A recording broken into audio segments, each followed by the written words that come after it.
Now coming towards the structure of the skin. बच्चों skin, your skin that is divided into two distinct layers. First layer का क्या नाम है? Epidermis. Second का क्या नाम है? डर्मिस।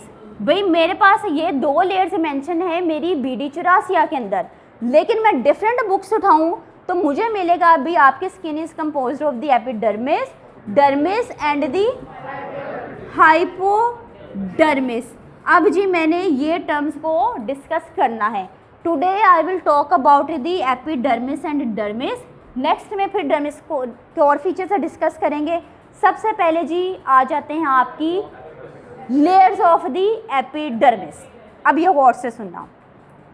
अच्छा जी, लेयर्स, मल्टीपल लेयर्स के लिए मैं कौन सा वर्ड यूज़ करती थी? यहाँ लेयर्स के लिए स्ट्रेटा यूज़ करती ना, सूडो स्ट्रेटम यूज़ किया था ना। तो भाई it has layers of the keratinocytes. Keratins जो रिलीज़ करेंगे, मैंने आपको कहा था रिलीज़ क्यों करेंगे, बिकॉज वो आपके स्किन को डैमेज से बचाना चाह रहे हैं, आपके स्किन को रिपेयर करना चाह रहे हैं। It means I am talking about the री एपिथेलाइजेशन, दोबारा से स्किन के सेल्स बन रहे हैं। मेरी जो स्किन है इस पूरे प्रोसेस में एपिडर्मिस को मैं डिस्कस करूँगी ना और डर्मिस को, आप देखना मेरी स्किन निचले सेल्स से ऊपर की तरफ जाते जाते डेड होती जा रही है, हार्ड होती जा रही है, ज़्यादा से ज़्यादा कैरेटिन रिलीज़ करती जा रही है। क्लियर? अच्छा जी, यही चीज़ आपकी बुक में मेंशन है कि भाई आपके स्किन का स्ट्रक्चर, शेप, कंपोजिशन इसके सेल्स की चेंज करती जाती है जैसे ही आपके सेल माइग्रेट करते हैं टूवर्ड्स दी सरफेस। जब हम सरफेस की तरफ आते गए तो मेरे जो स्किन के सेल्स हैं उनकी नेचर चेंज होती चली गई। ठीक है, अब आपकी एपिडर्मिस को समझने के लिए एपिडर्मिस को बेसिकली मैं दो जोन्स के अंदर डिवाइड कर देती हूँ। पहले जोन का नाम है आउटर जोन एंड बच्चों मेरे पास आउटर जोन देखो मेरे स्किन का जितना भी आउटर जोन है दैट इज हार्ड है ना, तो this is horny, this is superficial. Outer का नाम है सुपरफिशियल और this is basically hard, that is horny. ठीक है, दैट इज कॉर्निफाइड जोन। मैंने इस जोन का नाम क्या दे दिया? Cornified zone. अब मैं बात कर लेती हूँ इनर जोन की। This is basically the germinative zone, जिसने सेल्स बनाने हैं, जर्मिनेट करने हैं और सेल्स आपकी सरफेस की तरफ मूव करते जाएंगे। सरफेस की तरफ मूव करते गए, डेड होते चले गए। ग्रैन्यूल्स थे, ग्रैन्यूल्स ख़त्म हो गए, न्यूक्लियस ख़त्म हो गए, डेड हो गए, सरफेस के ऊपर आ गए। क्लियर? भाई तभी तो हार्ड होंगे ना। साथ ही साथ क्या हो गया? कैरेटिन रेजिस्टेंट प्रोटीन उसने प्रोड्यूस कर दी। ठीक है, सो बच्चों अब जी मेरे पास ये जो जर्मिनेटिव जोन है उसके बाद कॉर्निफाइड जोन है, इसकी भी फर्दर डिविजन्स आती हैं। अगर मैं जर्मिनेटिव जोन की बात करूं, this germinative zone is divided into two sub divisions. This cornified zone is divided into 3 divisions. सबसे पहले जर्मिनेटिव जोन्स के मैं बात करूं, here you have the stratum basale, you have the stratum spinosum. ठीक है, मैं हॉर्नी या कॉर्निफाइड जोन की बात करूं, हेयर आई हैव दी, देखो सब में वर्ड आ रहा है स्ट्रेटम क्योंकि मल्टीपल लेयर्स हैं सेल्स की। I have the stratum granulosum, stratum lucidum, stratum corneum. ठीक है, सीक्वेंस में नाम याद रखना है बच्चों। सबसे पहले मैं डिस्कस करने जा रही हूँ आपके इस इनर जोन को, क्योंकि हम लोग नीचे से ऊपर की तरफ मूव कर रहे हैं, सरफेस की तरफ मूव कर रहे हैं। जर्मिनेटिव जोन के दो स्ट्रेटम के क्या नाम थे? Stratum basale and stratum spinosum. बच्चों नेक्स्ट पहले साइड में फिगर को देखो, जर्मिनेटिव जोन नज़र आ रहा है एट द बेस। ठीक है, सबसे पहले बेस की अगर मैं बात करूं,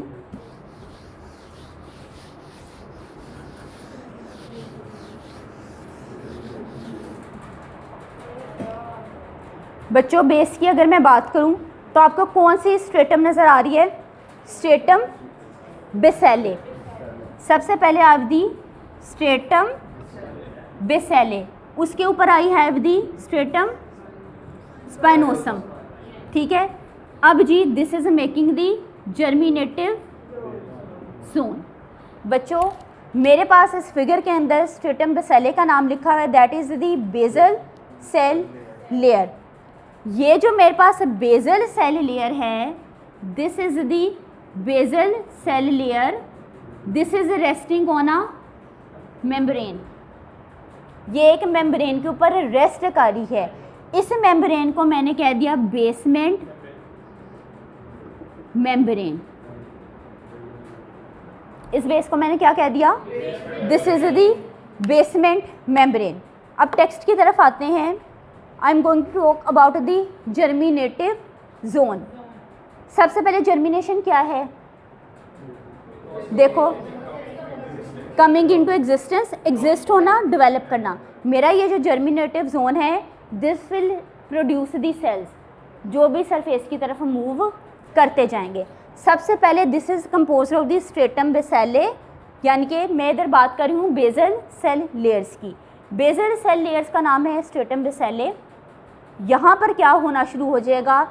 इसी स्टेज पे there will be the mitosis of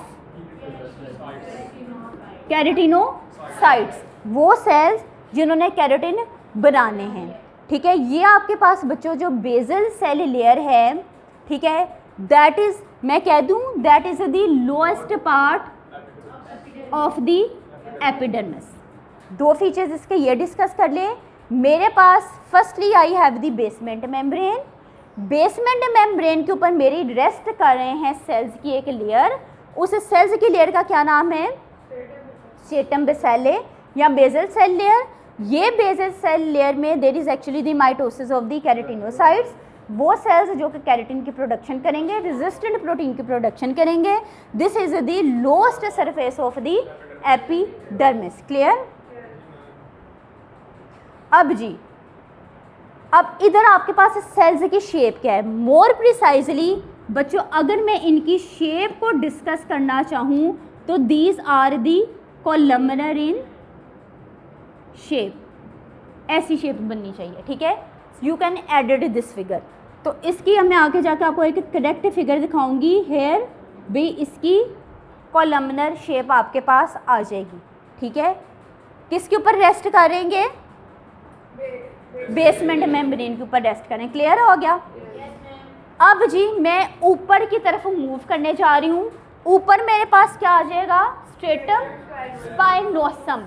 ऐसे लग रहे हैं मेरे पास सेल्स हैं, सेल्स की स्पाइक्स निकली हुई हैं, स्पाइन्स निकली हुई हैं। ठीक है, देखो मेरे पास इधर जी अब सेल्स आ गए। यूँ सेल्स बना के ऑथर ने आपको स्पाइन्स निकली हुई दिखाई हैं। ये स्पाइक्स या स्पाइन्स क्या कर रही हैं? सेल्स को आपस में जोड़ रही हैं। ठीक है, नाउ जी अब इसकी भी मल्टीपल लेयर्स आ गई, इसके भी आपके पास मल्टीपल लेयर्स आ गई। बच्चों स्ट्रेटम स्पाइनोसम, स्पाइन्स, स्पाइक्स, खारदार, नोकीली। ठीक है भाई, इसमें क्या है कि अल्टीमेटली तो हैं तो ये आपके सारे कैरेट सेल्स जो हैं वो कैरेटिन की प्रोडक्शन कर रहे हैं ना।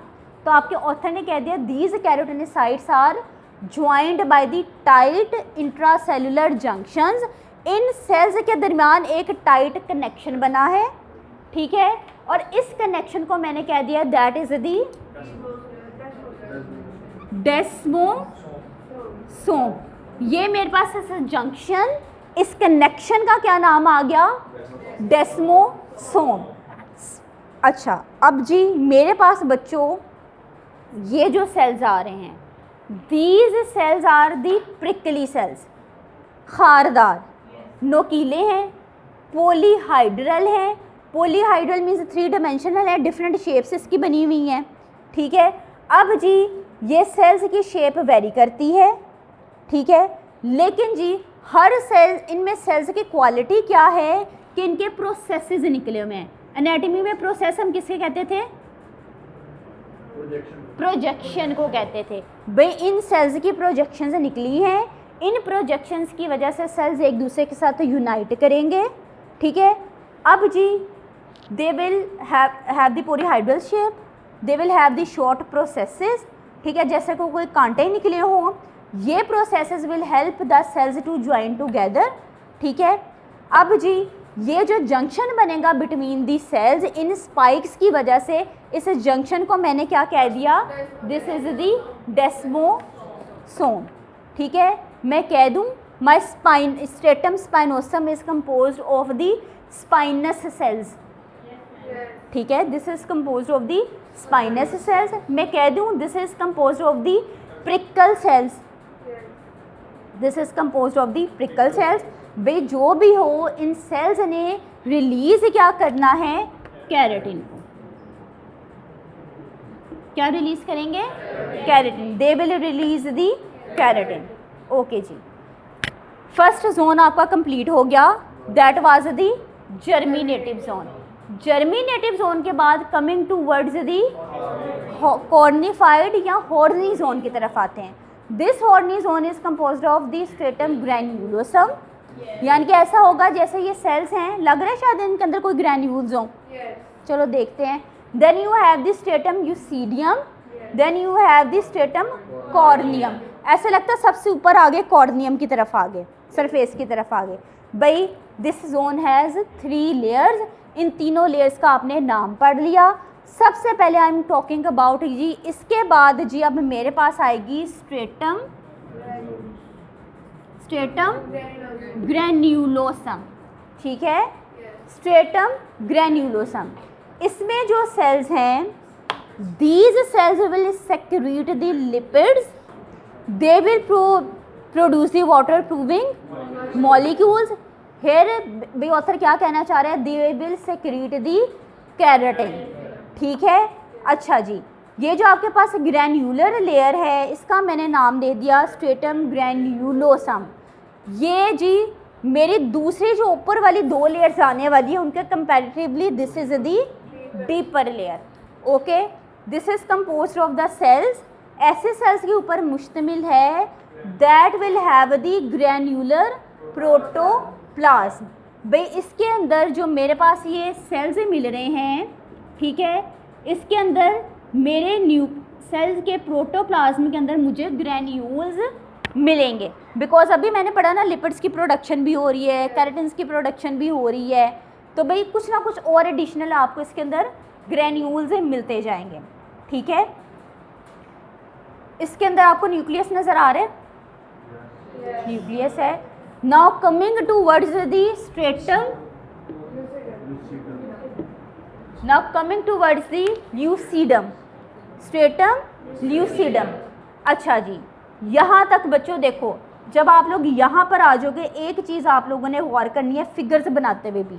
जब अपनी स्केच बुक प्रैक्टिकल कॉपी बनाओगे, जब आप ल्यूसीडम की तरफ आए तो भाई इन सेल्स के अंदर नॉर्मली क्या होगा कि इन सेल्स के अंदर आपको न्यूक्लियस नहीं मिलेगा नॉर्मली, ठीक है।